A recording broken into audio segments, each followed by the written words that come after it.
Going into the 21st century, Doctor Who seemed to be a thing of the past. While it was being kept alive for fans through the medium of novels and audio plays, and with the constant stream of VHS and DVD releases, the rights tangling with Universal had left the BBC still unable to revive the show that had now been off air for over a decade. Their latest attempt at a replacement Doctor Who was Jonathan Creek. Starring Alan Davis, it followed an eccentric genius who uses his smarts as a magician to solve seemingly impossible crime mysteries.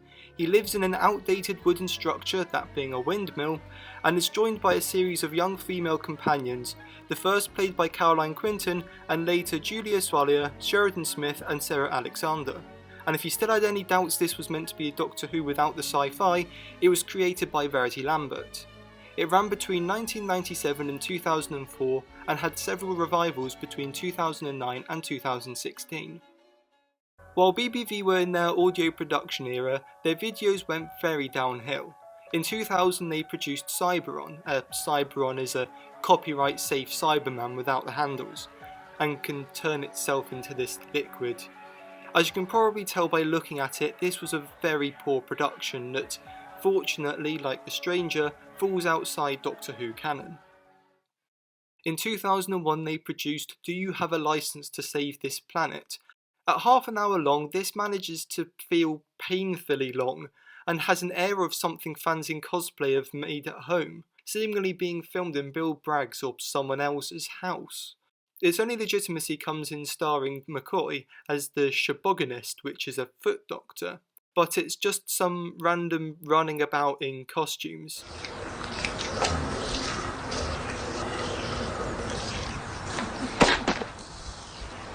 In the end, it has the Cyberons looking to gain canon status, which, okay, yeah, that's pretty funny. Wait, unlicensed Cyberons working for you? He has promised us legitimate status.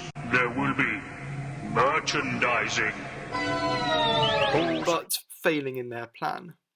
The final BBV production of the Wilderness Years was Zygon, when being you just isn't enough. As the name suggests, they got the rights to Zygons, but I bet they wish they hadn't. Starring previous BBV actors Joe Castleton and Daniel Harcourt, it uses the shapeshifter aspect of the Zygons to make a softcore porn. I wish I could include clips, but I'm not putting pornography in this video.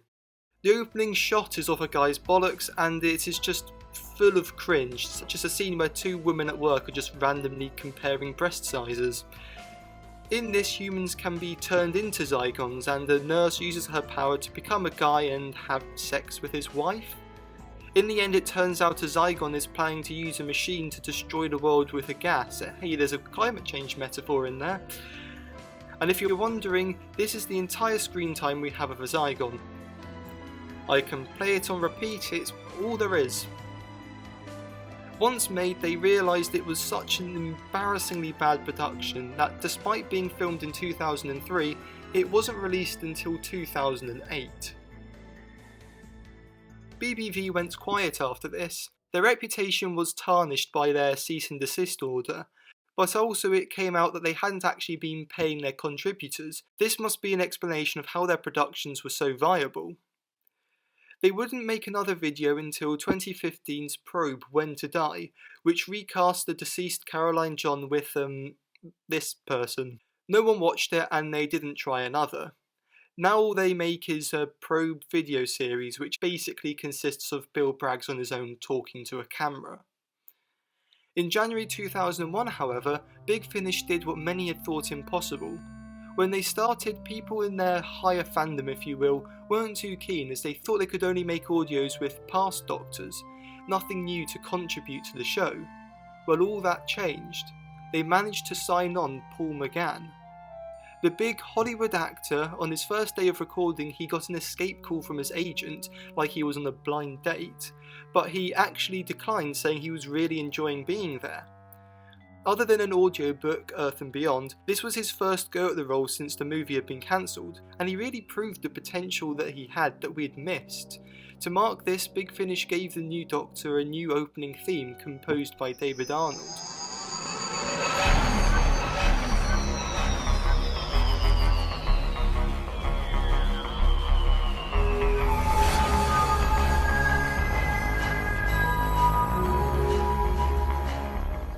Their first audio was Storm Warning, set on the doomed airship R-101.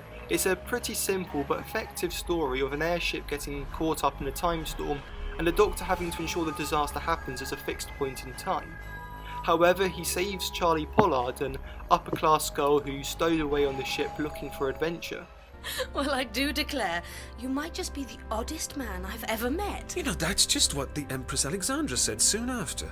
Now there was a lady who liked to play games. Still, I'm the Doctor, by the way. Oh, I'm Charlotte. Charlotte Pollard. Charlie to my friends. It's Charlie, then. She should be dead and threatens the web of time by her still being alive. Played by India Fisher, most well known as being the narrator of MasterChef, she was the second companion introduced by Big Finish. Eventually they would have one new companion per Doctor, with the 5th Doctor and Peri travelling by Erenem, an Egyptian pharaoh who escapes execution in the Eye of the Scorpion, played by white actress Caroline Morris, who wasn't very popular and hasn't appeared since 2008. As for the 7th Doctor and Ace, they pick up a Scouse Philip Hector Schofield, or Hex, a nurse who in a previous audio had met his mother, a vampire who had died, and left her son for adoption. He doesn't know that he's half vampire. His first appearance was in The Harvest, the first of a loose Cyberman trilogy with The Reaping and The Gathering. The Gathering would feature Tegan, played by Janet Fielding, who wasn't keen on returning to acting. This audio featured an older Tegan who hasn't had a good life since leaving the Doctor and is now dying of a brain tumour. Ironically, Fielding did then become a Big Finish regular after, even if it took until 2006 to get her on board. The second 8th Doctor audio was Sword of Orion, a pretty standard future Cyberman story by Nick Briggs. Next was The Stones of Venice, which saw the Doctor and Charlie in the 23rd century Venice as it's about to sink. However, they find themselves involved in ancient cults and curses. The final instalment of this essentially first season of 8th Doctor audios was Medicine Hell by Alan W. Lear and Gary Russell, which had the 8th Doctor meet the Brigadier, where they discover a satanic and masochistic cult. This audio was widely unpopular on release, with complaints of the masochistic scenes being too graphic.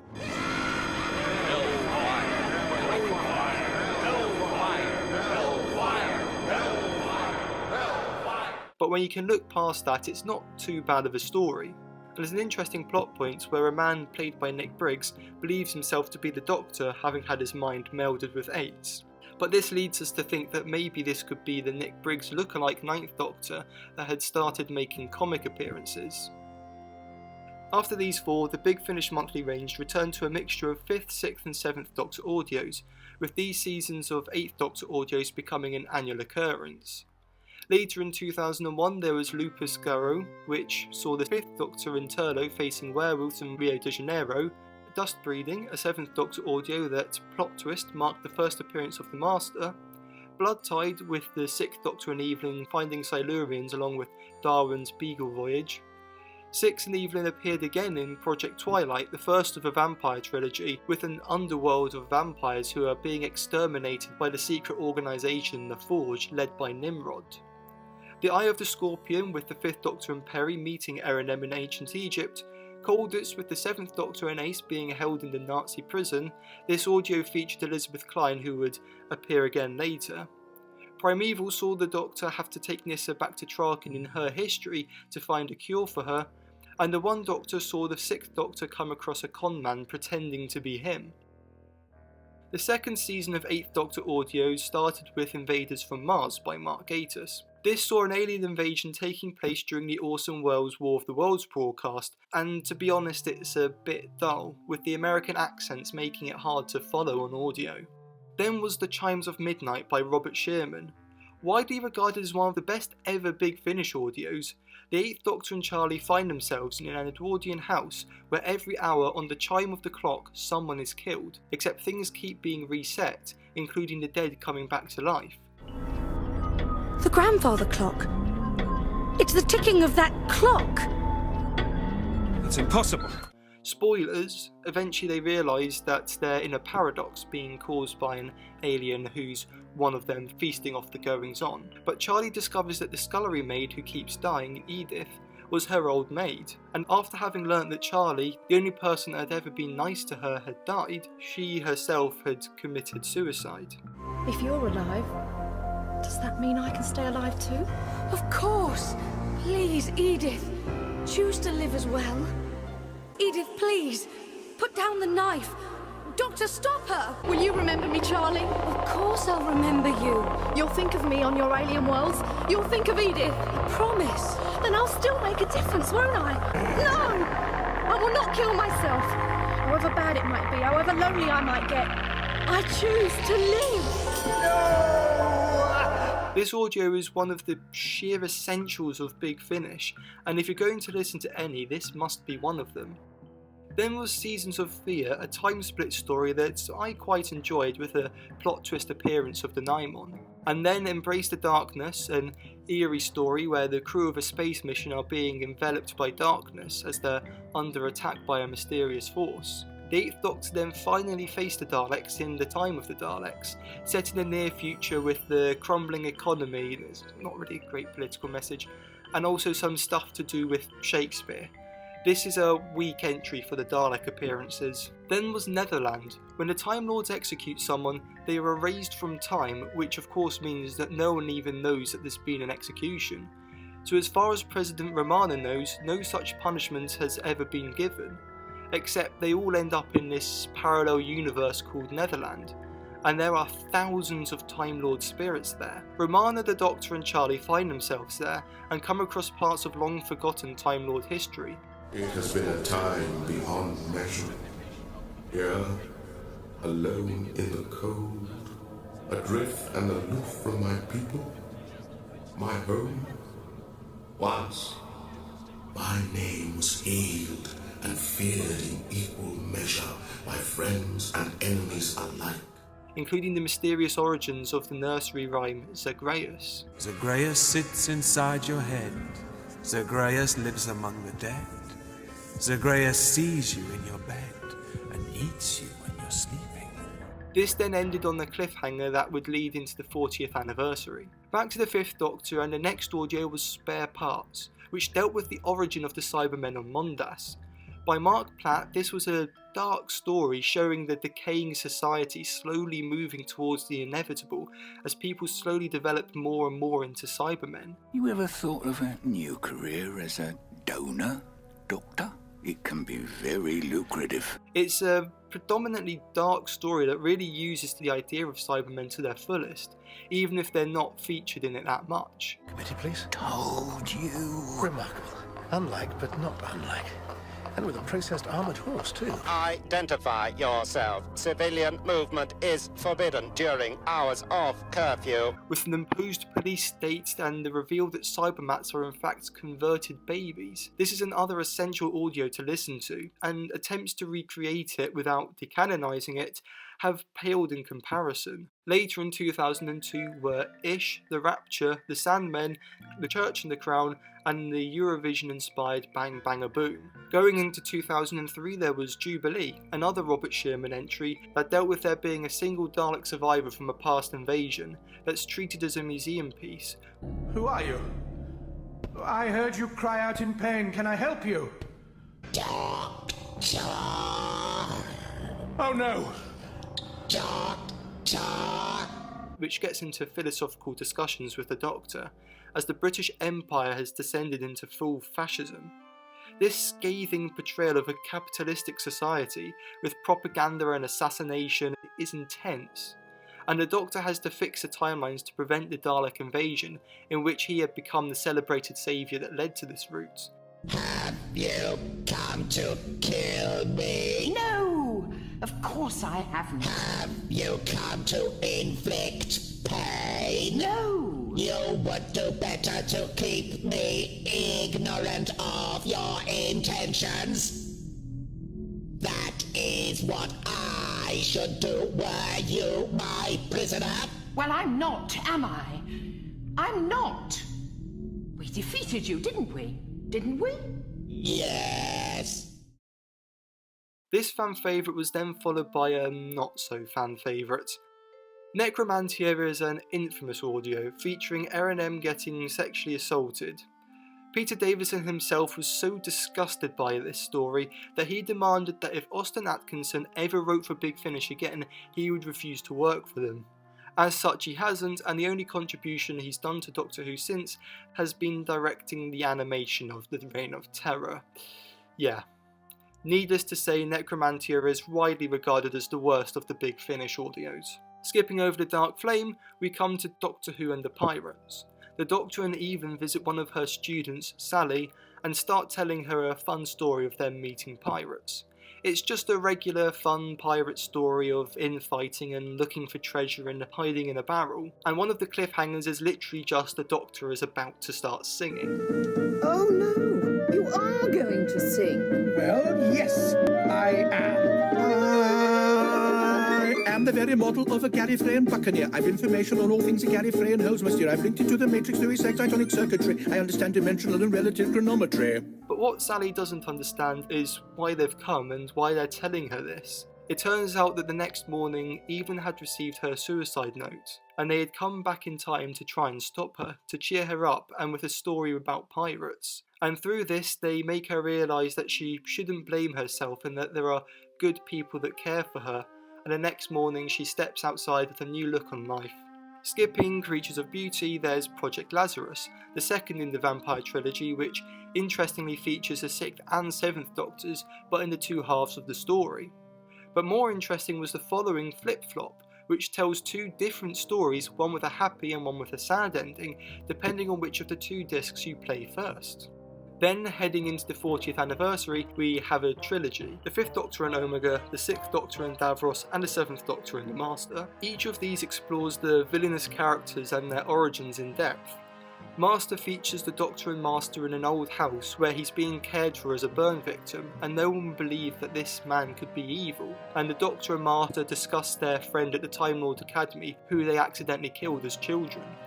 Davros sees Davros as a prisoner being made to give advancements in the need for the expansion of humanity, but he has time to think of other evil means, such as a formula that could wipe out economics like a virus. Omega is set in a tourist recreation of the moments where Omega and Rassilon fought, and he gets thrown into the black hole, except the actors start to be taken over by the energies left behind and start actually harming each other. Then comes the plot twist reveal that it isn't the 5th Doctor, but in fact Omega as we saw him in Arc of Infinity. This story gives us a lot of Time Lord lore, such as that the hand of Omega was fashioned from him cutting off the hand of his assistant, Vandakarian, who betrayed him to Rassilon.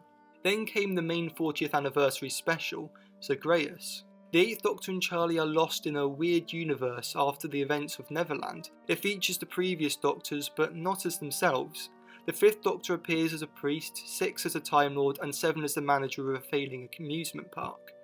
The whole thing is very Alice in Wonderland based, with the Cheshire Cat and things like that. There is also the 4th Doctor voiced by John Coleshaw, and fragments of 3rd Doctor lines taken from Devious. So what happens now? Oh, you'll regenerate. You'll see this blaze of light, a comet across the medulla oblongata. A new star. Any second now. Won't be a moment. Extraordinary it is, when the miracle begins again. Is it me, or is it getting darker? Now you come to mention it. Oh dear. You've done it now, haven't you? Done it good and proper. Well, it was bound to happen eventually. No, it's not my time. I've got too much left to do. That's what I said. I never got to Blackpool. I never saw England win the Ashes. Getting very dark now, isn't it? It turns out that the 8th Doctor has himself become the fabled Zagreus. I am Zagreus. I am Zagreus. I am Zagreus. I am Zagreus. In the end, the Doctor and Charlie escape to another universe, which, if we skip the wormery with the 6th Doctor and Iris Wildthyme, takes us into the 3rd season of 8th Doctor audios in the Divergence universe. The first is The Impeccables Sherisco by Big Finish legend Robert Sherman. The Doctor and Charlie are in a white, endless void where they cannot see, only feel and hear each other. They hold hands as they start their journey, wandering aimlessly. They walk for hours, then days, then weeks, then months. Their sensory deprivation when they're not talking, weeks can pass in what feel like minutes. They link hands for so long that by the end their hands have melded together, and it's during this that Charlie declares her love for the Doctor. I told you I loved you. Well, yes, I know, but I love you saying it over and over without the slightest idea what the words mean. Do you? What? I love you, Doctor. No, I think you're missing the point I'm making. Do you think so? I thought you were rather missing the point I was making. After they escape and find themselves in the Divergent universe, which has no time, even though there's time travel and linear progression of events. I mean, rather this is just a place where no one's heard of the concept of time rather than it not existing, but anyway. Their first story in this place is Creed of the Crommen by Seal creator Philip Martin, which is just boring. I can't really tell you what happens because it's just dull.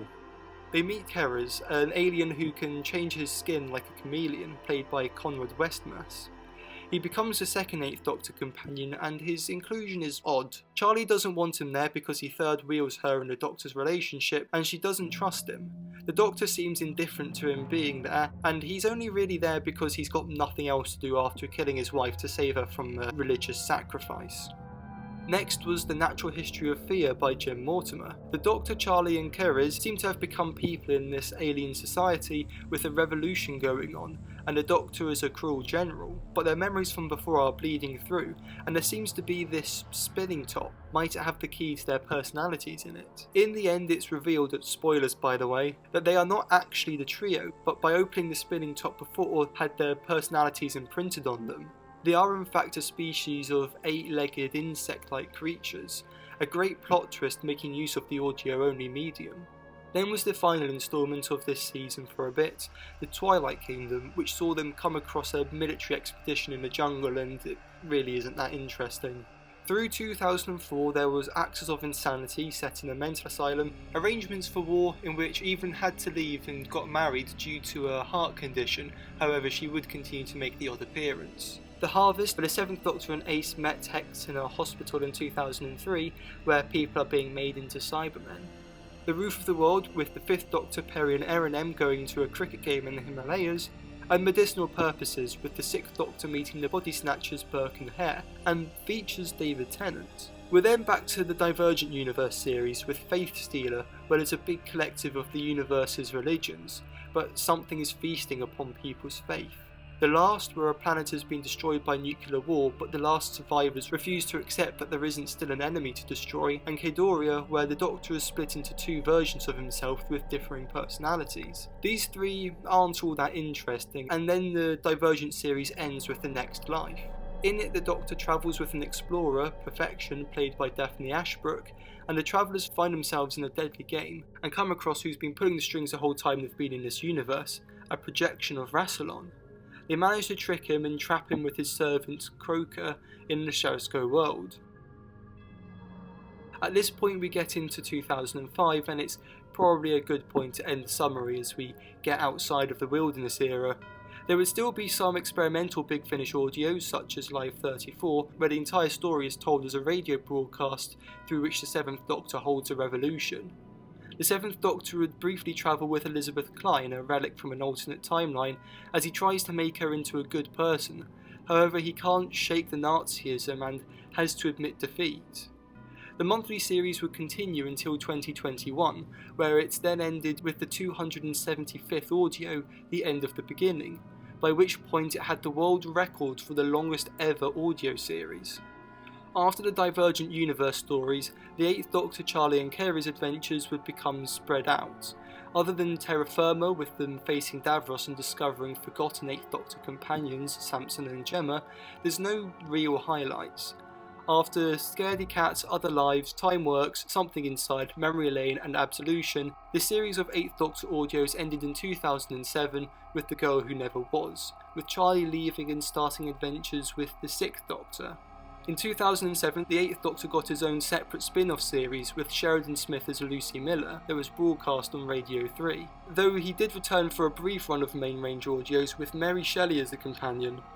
Paul McGann still regularly does Big Finish audios, becoming easily the most prolific, and he's really make up for his lack of TV series. The 6th Doctor would continue to get more companions after Charlie, including Flip and Constance, and Big Finish would give him their own regeneration story in 2015 with The Last Adventure. I hope the footprint I leave will be light but apposite. Evelyn Smythe would leave after 2008 due to Maggie Stables' health. She got a send-off in the heart-wrenching A Death in the Family before her death in 2014. Doctor, the lights. You have to go. Goodbye, Evelyn. Goodbye, Doctor. And thank you for everything. I shall miss you. As the lights grew faint around her, Evelyn Rossiter sat quietly, without fear, thinking about her friend, the doctor, her doctor, with his bright coat and bravado, and all their wonderful adventures together, in time and space. There were other spin-off Big Finish ranges during the Wilderness years. The Bernie Summerfield audios still continue to this day. There was Dalek Empire, which as the name suggests, followed a war with the Daleks. Unit, which as the name suggests, was based around Unit. Cybermen, which as the name suggests, followed Cybermen. Gallifrey, which as the name suggests is set on Gallifrey. And Sarah Jane Smith, which as the name suggests, followed Sarah Jane Smith on her investigations. But there was also Unbound, non-canonical stories that featured other Doctors, be it in parallel universes or whatever. Some of these are controversial. Exile, which stated that Time Lords only change gender at regeneration if they take their own lives, but some were popular, with David Warner's Doctor eventually being brought into the main canon as a parallel universe Doctor, which he played up until his death in 2022. During this time, Reeltime didn't get up to much. While their interviews were ongoing, the only drama production they produced was Daemos Rising, which saw the return of Kate Lethbridge-Stewart played by Beverly Cressman, and is essentially of an hour of her arguing with a paranoid guy that he shouldn't summon the Daemons. He does, and we get this CGI Daemon who doesn't really care and just tells him to F off. Yeah, and that's only in the last 5 minutes, it's literally 50 minutes of nothing. You have more energy for me. You are broken, and a broken vessel bleeds faster than a sound one. Yeah, it's not the most interesting of their productions and was probably the cheapest. Still, you can buy the soundtrack if you'd like. Reeltime went quiet for years after this, only becoming active again in their drama productions in 2017 with The White Witch of Devil's End, which is just 3 hours of that character from the Daemons reciting stories. And still in The Devil Seeds of Arador starring Nabil Shaban, back in the role, here's it being held by Jeremy Corbyn. If you have love for me, do not mention my name. Under their new name, Time Travel TV, their productions are nowhere near what they were in their heyday. Though in the early 2000s there was also Downtime Redux, where Ian Levine filmed new scenes for Downtime featuring the 7th Doctor by essentially locking him in his basement and making McCoy read from a script like he's in a hostage video. But the 2000s was a revolutionary time for old BBC TV shows from the bygone past. With the internet, the BBC was able to create its cult site, where people could read about old cult shows, and the Doctor Who page was so popular that it wasn't long before it had its own website so that fans could keep up to date with the VHS, DVD, novel and magazines, as well as research and chat with each other about the show. The out-of-print Virgin novels were uploaded as ebooks, and telesnaps were uploaded as photo novels. These photo novels were so popular that the BBC thought, what if fans could make their own photo novels? These Doctor Who photo novels, they're brilliant, they're really brilliant. Let's mix it up, okay? Let's let people make up their own photo novel stories. They can take these pictures and make their own adventures, and that will work really well, and that's absolutely brilliant. That's how we've got to go forward. Let's change this. And it was horrifying. Fortunately, this came to nothing, but they did start making TARDIS Cam, establishing shots of the TARDIS that fans could use for their fan films or whatever. One of these was filmed on September the 11th, by the way. But this was a very experimental time for the BBC on its use of the internet, many of which would flop, but what is around today is iPlayer. This sort of eureka moment came to me, which was a combination of downloading too much stuff on torrenting sites, and it just seemed to make perfect sense that why couldn't you actually have a personal video recorder as opposed to recording programs in the future, it could actually go in the past.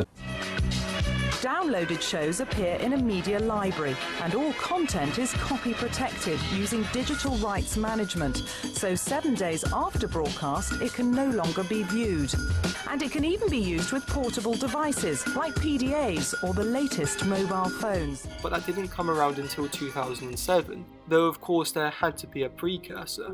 Streaming video by the internet was an unthinkable suggestion in 2001, and all there really was short clips on news sites. However, BBCi figured that a very simple, pretty much slideshow animation could be run using their subtitling software. By adopting an abandoned Radio 4 project, this would lead to Death Comes to Time. The return of a classic exclusive to BBCi. Doctor Who is back with a brand new adventure starring Sylvester McCoy. Listen to it now at bbc.co.uk/cult.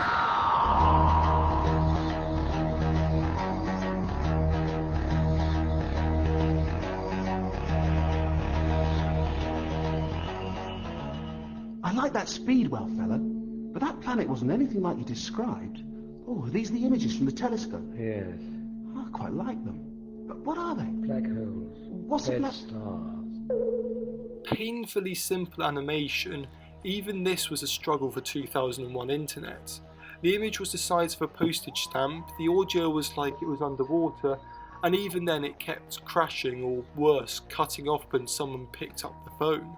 However, in July 2001, fans around the world sat and watched Death Comes to Time, with guest stars including Stephen Fry, Jacqueline Pierce, John Sessions and Anthony Head. This was a success and 4 more episodes followed in 2002. The story is pretty slow though, with the first 4 parts mainly being the Doctor travelling to people in the knowledge that some big cataclysmic event is going to happen, while a general called Tanis is going around with his almighty war force and wiping out the Time Lords. Open fire on the prisoners! Stand for the Minister! Got him, General! No! They're massacring them! Come back! Stop! Make it stop! Stop them! Use your power! I can't come undercover! No, please! Meanwhile, Ace is getting Luke Skywalker Yoda treatment by someone called Casmus. When though? Why have the power if you can't use it? Tea time. Tea time? Tea time. And the punchline is? This is not a world of absolutes.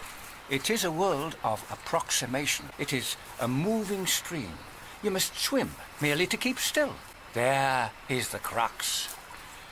There is no certain answer to your question. You must judge each time.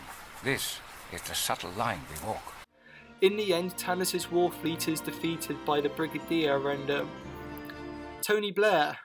Mr. President, stand by. We have countermeasures. Countermeasures? What the hell kind of countermeasures? Activate countermeasures. Using the secret British Space Force that comes out of nowhere to the surprise of George Bush. Yeah, that all just comes from nowhere. As the last Time Lord, the Doctor sacrifices himself to defeat Tanis, thus ending the Time Lords, but also marking an end for the Doctor, leaving Ace as the last person with Time Lord powers. Time must be left to its own devices. It must be left to its own devices. It must! But you see, Tanis, I am one of those devices. But you'll disrupt the course of time! No! I am the course of time. I am a god of the fall. Now, die. But you'll die too!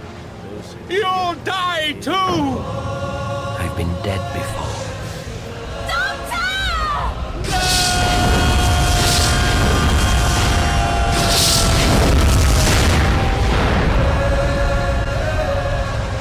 This, of course, goes against the continuity of the movie and all that followed, and also gives yet another ending for Ace. We held this power for millennia. We held this power so that, even if all of us were killed, one of us might stand here and stop an abomination like you from taking over the universe. This is what Casmus used to call tea time. While this was an impressive milestone for the show, its place in canon is best left ignored. However, it was such a success that it wouldn't be long until there was another online animation. Yes, I believe that doorway is a time portal under cyber control. You belong to us. You will be like us. Featuring the 6th Doctor and, hey look, an on-screen appearance from Evelyn. This story is set out in real time as a team of archaeologists uncover Cybermen, who open a portal to get more Cybermen. All this coming after a cyber virus had nearly wiped out humanity earlier. With much better animation, this is an interesting story. One interesting aspect is Yuji Tisu, who plays a secret agent, not really a human, who's invisible to Cybermen. It ends on a cliffhanger with the realisation that Evelyn has been infected with the virus, and by going back in time will be the one to cause it, and will also become the cyber controller.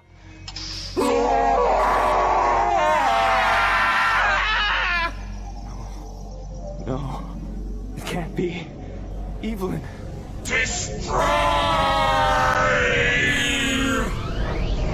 This cliffhanger is never resolved, by the way. In 2003 then came Shada, an animated version of the incomplete Douglas Adams story but with the 8th Doctor, and tweaked a bit with him meeting President Romana at the beginning. While this marked the second ever on-screen 8th Doctor story, it is just a straight remake of the Tom Baker story that you're better just seeing. Criminal, yes, but he had such style, such flair, such panache. Yes, a bit like me in that respect.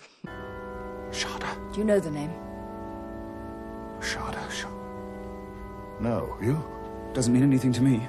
I guess at the time this was the only complete version, and the animation is much improved. But yeah, this is probably one of the weaker versions of Shada, with the designs just not being as good as the original production, and a lot of its energy being lost in the simplistic animation. Though at least we got this music video out of it for some reason.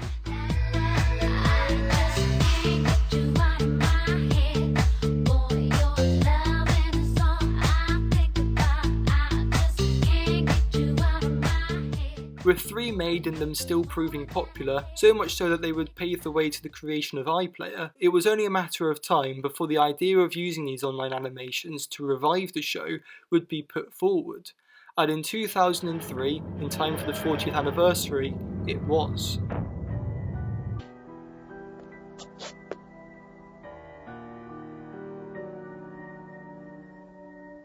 No! It's not where we're supposed to be! I'm going to take a look around. With a new 9th Doctor, played by Richard E. Grant, the Scream of the Shalka was made.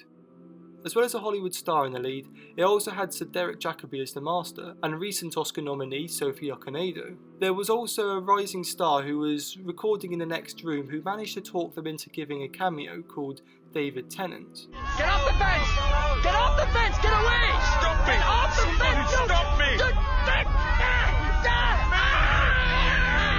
You may notice that the animation is much better in this than other projects, not just because of the budget, but better quality internet allowed it. The animation was done by Cosgrove Hall, though the audio quality in its design and foley was less due to this project not having the involvement of Big Finish like the others. I remember being told that we'd have a staff of foley artists on site in the studio ready to do all the sound effects, and arriving to discover that simply wasn't the case. And then the sudden realisation that we were going to have to do a whole load of post-production on it. At this point, I was probably thinking that we really should have got Big Finish involved. Instead, the studio manager was using an old sound effects CD. This story sees the Doctor in a town in 2003 where people seem to be avoiding something. Turns out some have become infected or possessed with these things coming out of their heads. The town is evacuated by unit and the Shalkas start appearing. It's resolved pretty simply with the Doctor using a note in his singing voice to annoy the Shalka and throws their leader into a black hole that they just have. What's interesting about this story is how atmospheric it is, even with the simple animation. It's so dark and you do get the feeling of abandonment. And then there's the designs, not just of this quite bulky Doctor's costume, but of the slug-like Shalka and the grand but dark design of the TARDIS, where the Doctor has a robot version of the Master for company.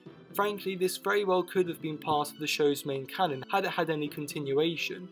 It was certainly popular enough for it, even if it did have the TARDIS cell phone. However, throughout its production, they were consistently being met with hurdles. At first it was going to be 3 serials of 4 episodes each, then it was cut down to 1 serial of 6 episodes. What had happened was both good and bad news. Doctor Who was returning to TV. Let's make one thing clear at the start.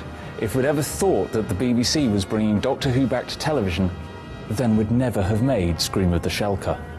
It wasn't only the online animations affected by this. No one wanted to tell Gary Russell the news at his birthday party before the announcement, for fear the knowledge that Big Finish's sales would drop would bring him down. So there were lots of people apparently walking around going, don't tell Gary on his 40th birthday party that Doctor Who's coming back because it'll really depress him. But of course everyone was sort of talking in code in a kind of, do you no, nothing then. The first person virtually that walked through the door of my party was Alan Barnes and turned around and said, so, Doctor Who's coming back. With it already suffering from pirating, no one knew if the company would survive not being the primary source of the show.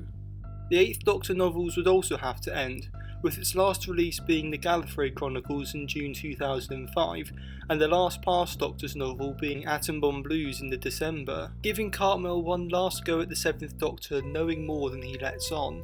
These 2 ranges were then replaced by the new series adventures with the new 9th Doctor.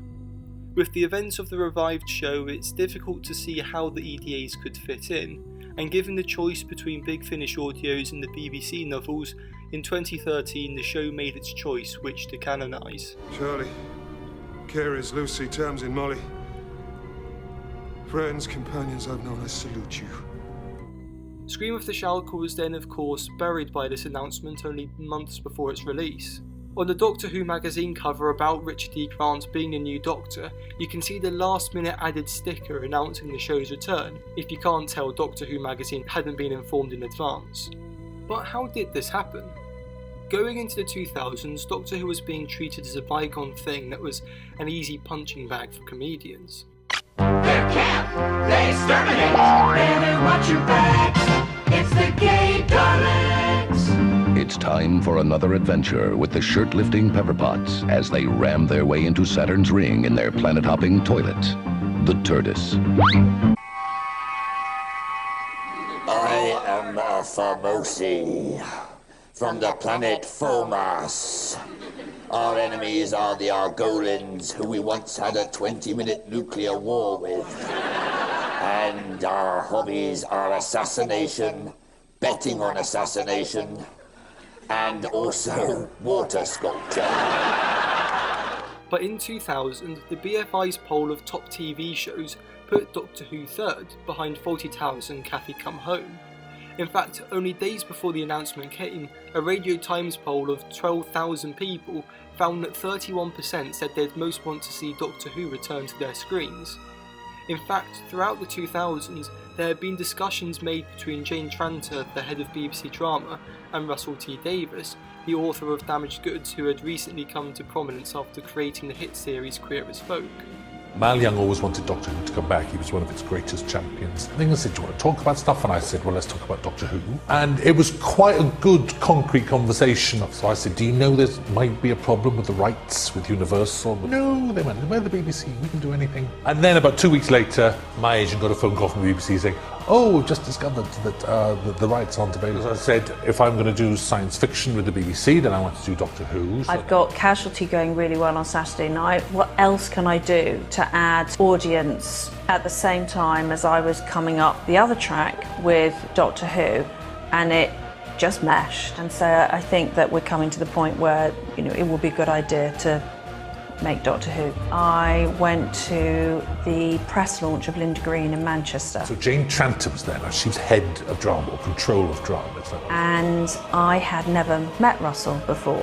Go and talk to Jane Tranter. Go and say that you want to do Doctor Who. I thought, well, that's fantastic. Russell T Davies got something he wants to talk to me about. Cool. I ran pregnant and on wedges across the room to get to Russell. I went up to Jane Tranter and went, hello, it's nice to meet you properly. And wouldn't it be mad? Don't you think we should do Doctor Who? And I was just looking at him thinking, Doctor Who, this is it, Doctor Who, this is it, this is it. It was literally that Linda Green press launch in the Lowry Hotel that forged the entire creation of Doctor Who. And I came back from maternity leave and we started.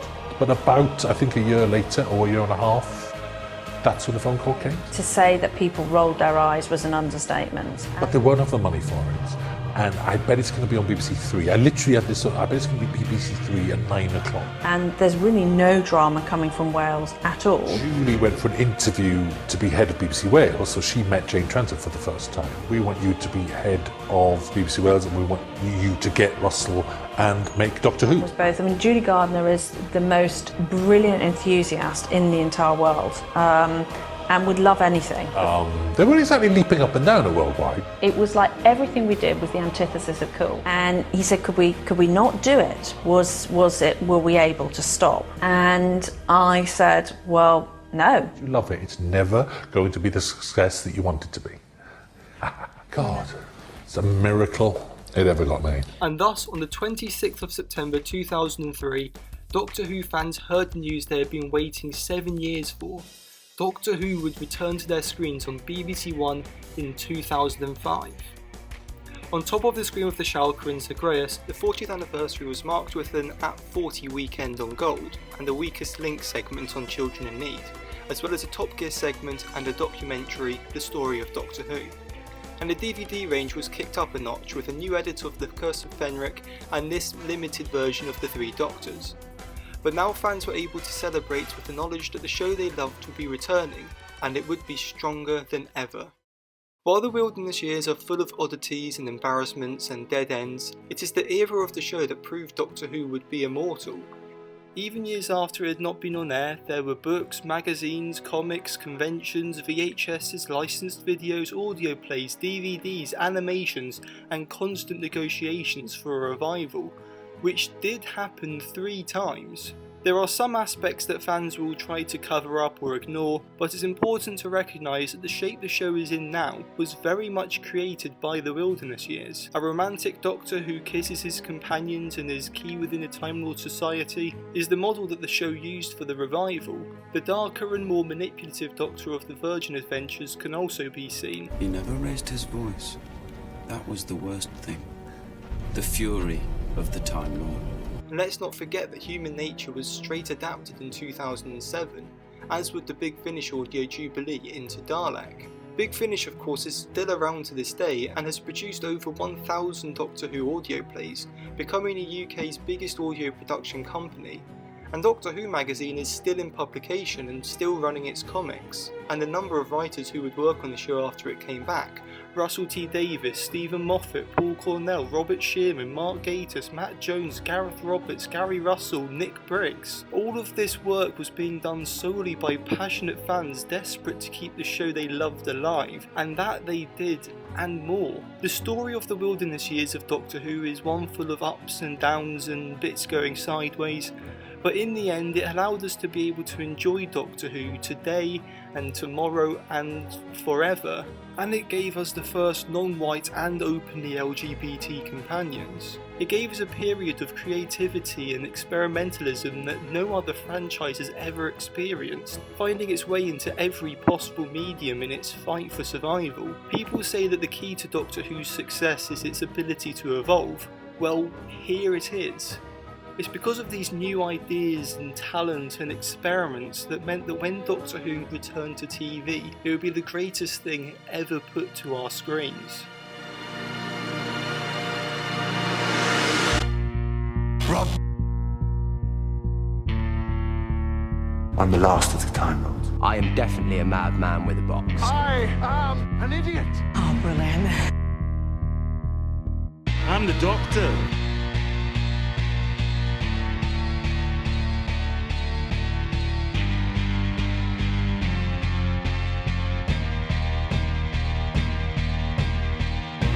Away from the last great Time War, I marked the passing of the Time Lords. I saw the birth of the universe, and I watched as time ran out, moment by moment, until nothing remained. No time, no space, just me. And I have watched universes freeze and creations burn. I have seen things you wouldn't believe. I have lost things you will never understand. And I know things, secrets that must never be told, knowledge that must never be spoken. Great men are forged in fire. It is the privilege of lesser men to light the flame. Let me take it from the top.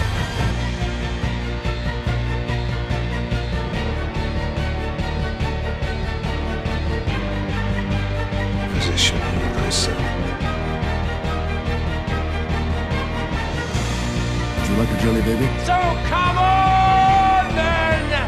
Take it! Take it all, baby! Have it! You have it all!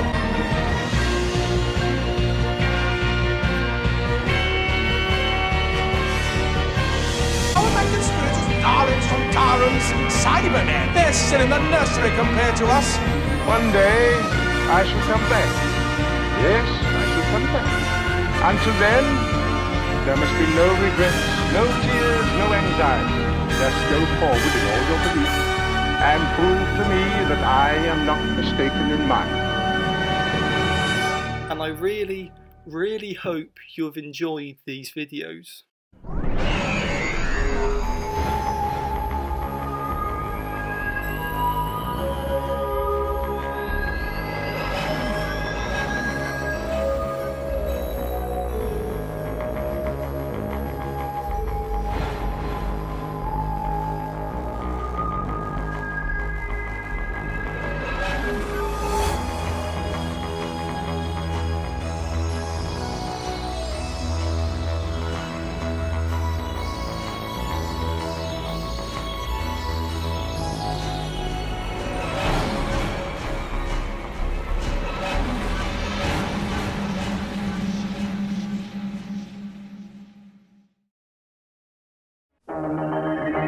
Presenting a new dimension of adventures for Doctor Who from BBC Worldwide in books.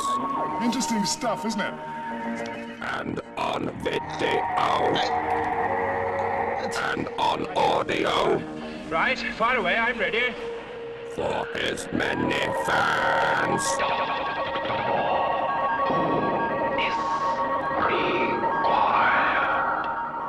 A new range of books featuring doctors from the past. The first Doctor. We are wanderers in the fourth dimension of space and time. The second Doctor. I imagine you have orders to destroy me. The third. Why should I want to talk to a machine? The fourth. Is no one interested in history? The fifth. I should have realized. The sixth.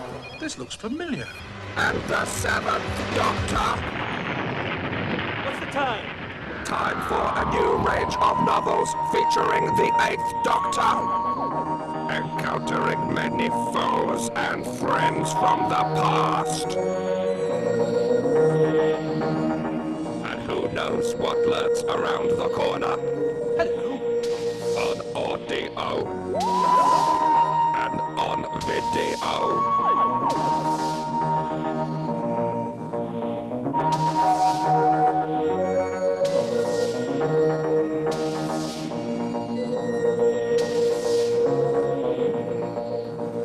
Dimension of adventures for Doctor Who, only from BBC Worldwide.